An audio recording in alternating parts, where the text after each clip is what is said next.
This is often called the Associate Sunday, along with the Sunday after Christmas, the Sunday after Easter. The job of senior pastors is to leave here on summer holiday, ditching this Sunday to the unfortunate associate priest, who will then wrestle with the mystery of the Trinity.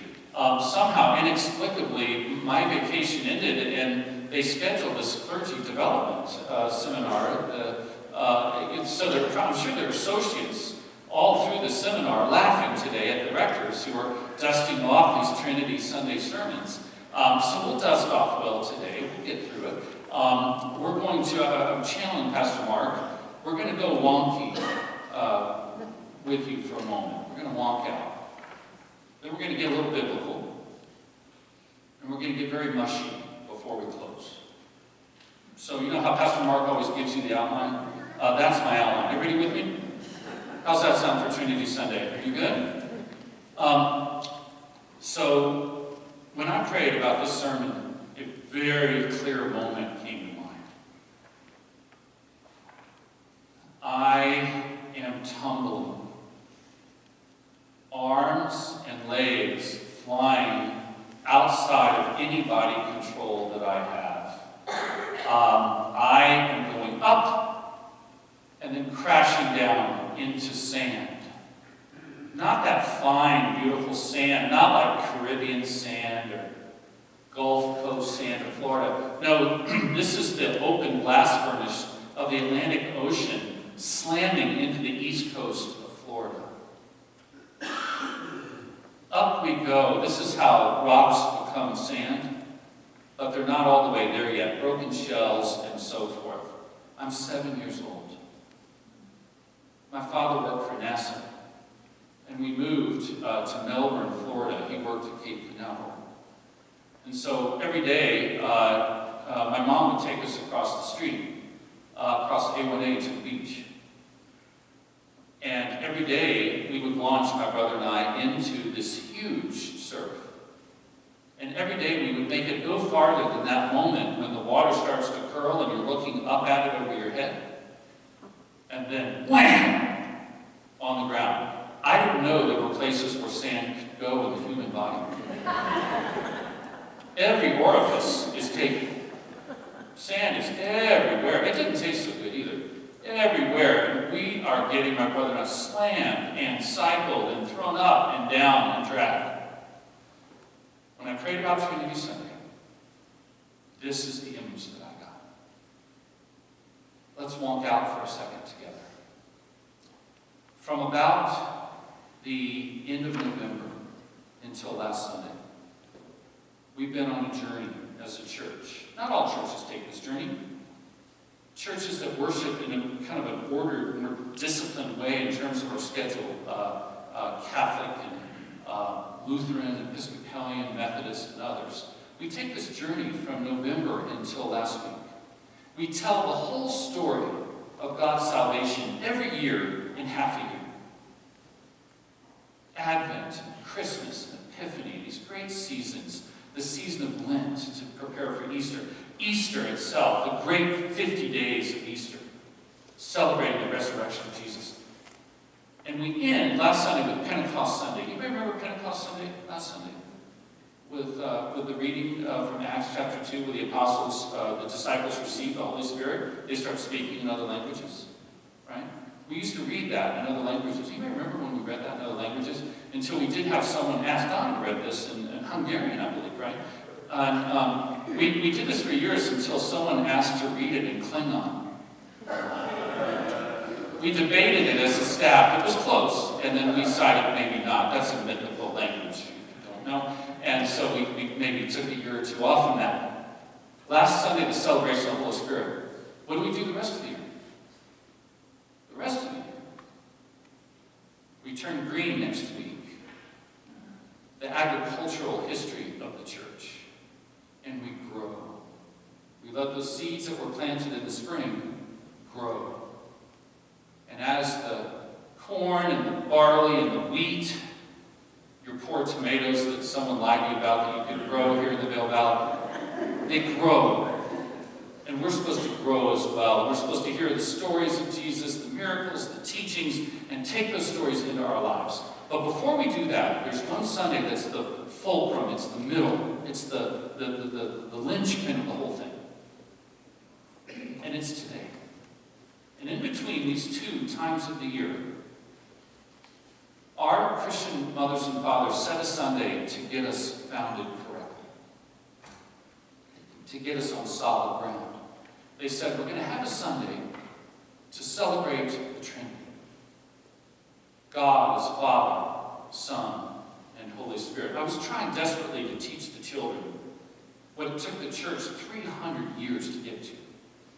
God is one. Remember that sermon a few weeks ago? Echad in Hebrew. Our Jewish forebears said, God is one. Their gift to the world. Christians said, is Jesus God? If Jesus isn't God, who cares? Great guy. Really interesting stories. If Jesus is God, that changes everything. I have to pay attention to what he said. Did God die on the cross? Is resurrection possible for us? And what is that? How do we experience God's presence here today? Because Jesus did amazing things. The people that followed him did amazing things. People today do amazing things. You're seeing a spiritual gift right now. I could never speak in public before I was ordained. Never. I was terrified. This is the Holy Spirit. Make no mistake. How do people do that? 300 years it took the church to say, this is a trick question now. Is Jesus God? The answer is, oh, come on, Episcopal, you can give it to me a little better than that. Yes! Guess what happened when Christians started saying that? They started dying. They suffered horrendous persecution for that simple statement that Jesus was God, and is God, and the Son of God, which is the language they had to say. Paul's going down the road to Damascus. We're going to get ourselves some Jews who are saying that Jesus is the Messiah. He gets knocked flat on his butt, flat on his butt on the road to Damascus. He sees a bright light. He hears God's voice speak. And who is the face that Paul is looking at when he is on the ground in the dust? Whose face does he see in this vision? This is not a trick question. Let's try this again. Sorry, YouTube. We're just going to have a little moment here with the congregation. Most of my questions, if I ask you a question, most of the time the answer is going to be Jesus. Can I just give you that? Okay. Can we splice that part? Try to get. So, who did Paul see? Jesus. Can you imagine how gobsmacked he was? Every promise he had ever understood from God was true, but it was Jesus. It changed his whole life. It changed the course of Western history. Hey, St. Patrick. Fun to visit Ireland. Not like that. He was enslaved. He escapes. Do you know the story, Patrick? He goes back to Ireland as a missionary because he has a vision that God is Father, Son, and Spirit. And he is called to go back to the people that enslaved him and preach the good news of Jesus to them. Patrick changed the course of history because of the Trinity. Christians suffered horribly. We set up our creed, our main statement we're about to say in just a moment. We believe in God the Father. We believe in God the Son. We believe in God the Holy Spirit. Every time I bless you, I will bless you only, always, in the name of the Trinity. Always. Now, I know there are churches that it's Jesus, Jesus, Jesus, Jesus, Jesus, and I get that. There are other churches that have towering worship and liturgy. You're supposed to be transported into heaven and be with God the Father.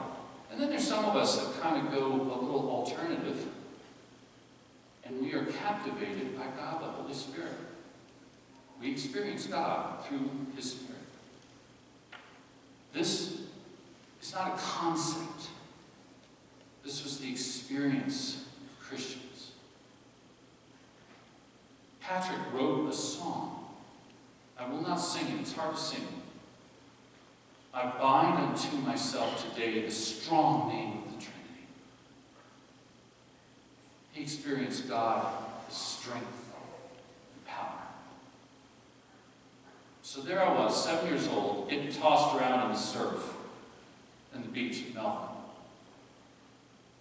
There was one thing in that surf that did not move.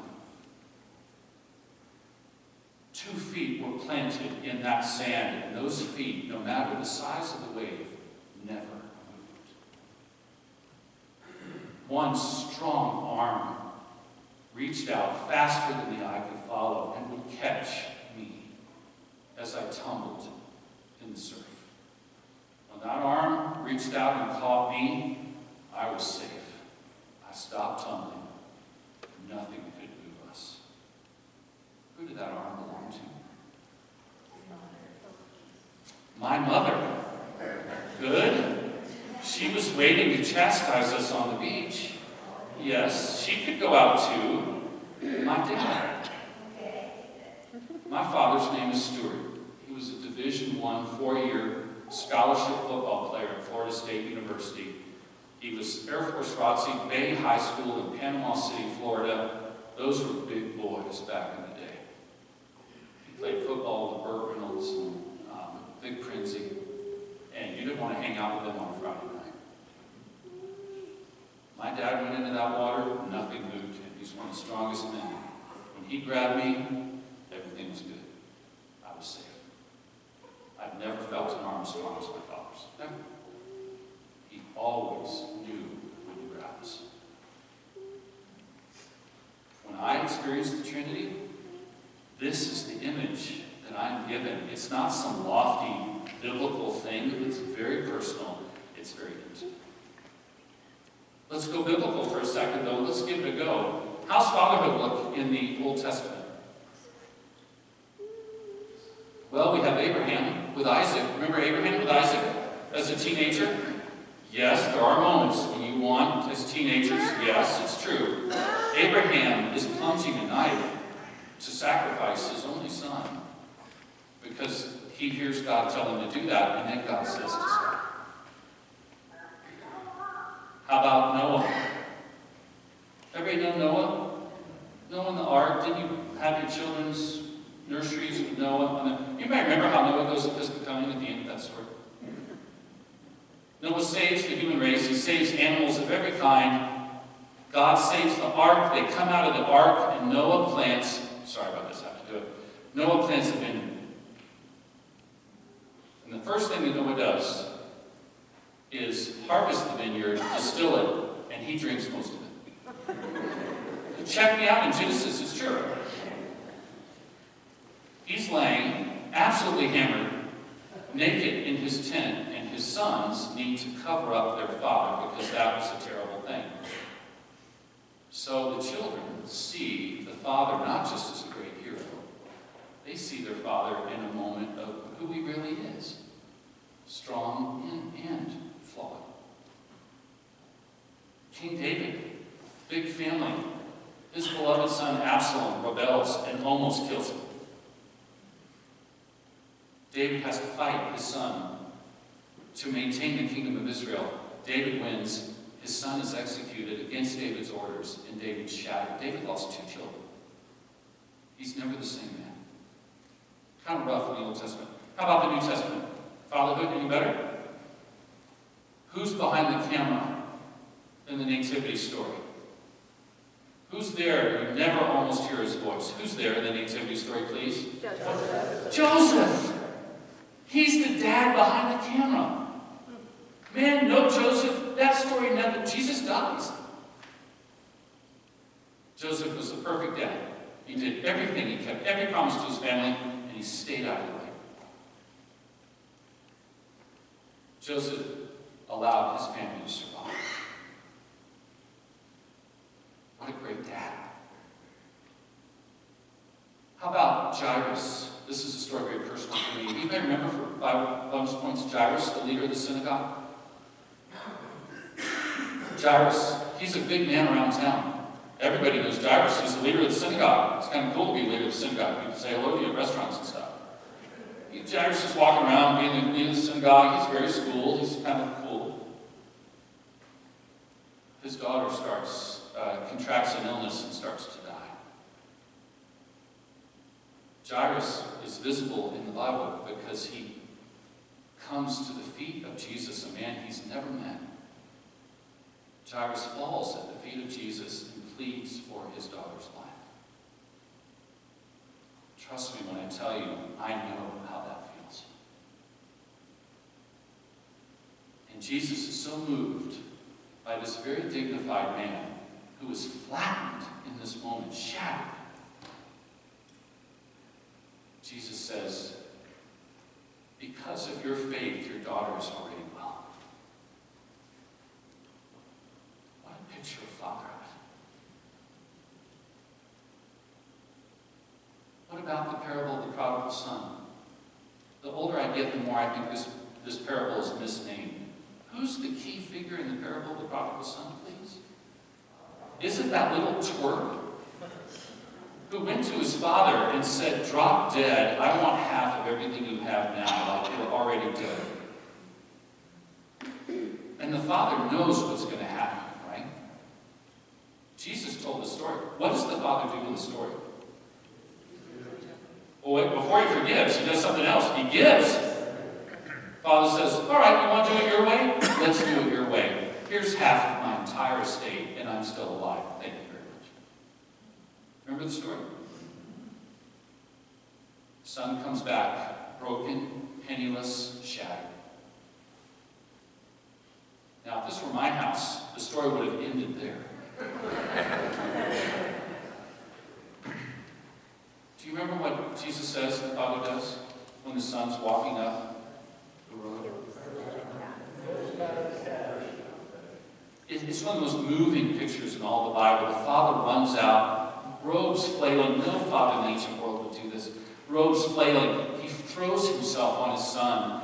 He washes his Son with his tears. He brings his Son back and says, we're going to throw a party. Because his Son was dead and he just got his life back. That's how fathers love. That's how God loves. For those of us maybe whose fathers maybe didn't make the cut, we have a heavenly Father who loves us like that. Everybody ready? What was the third part? Mushy. 2012. It was summer. My dad, like many in his cohort that played football, suffered from a profound neurological brain disorder because of the damage that his head had taken. He got to the point where he could hardly walk. We were at Bradenton Beach, the Gulf Coast of Florida, the hot tub part, the quiet part. And he was in the morning looking out with his coffee at the water. And my brothers and I walked up. We started talking. We started looking out at the water. We said, Dad, you want to go in? He said, no, I can't. And we said, yes, you can. So my brothers and I got on each side of my dad. And nothing would move us. And we walked my father into that water for the last time he ever touched salt water in his life. He was a lifetime fisherman, born and raised on the water. I will never forget the feeling of holding up my dad, the way he held me up when I was a child. There was something profound that I learned about fatherhood and being a son in that moment. This is what we do. The Trinity for me is not some theological concept. It's an experience of God, intimate, strong, beautiful, life-giving, holding us up when we can't hold up ourselves, when we tumble around. So friends, I wish you a beautiful Trinity Sunday.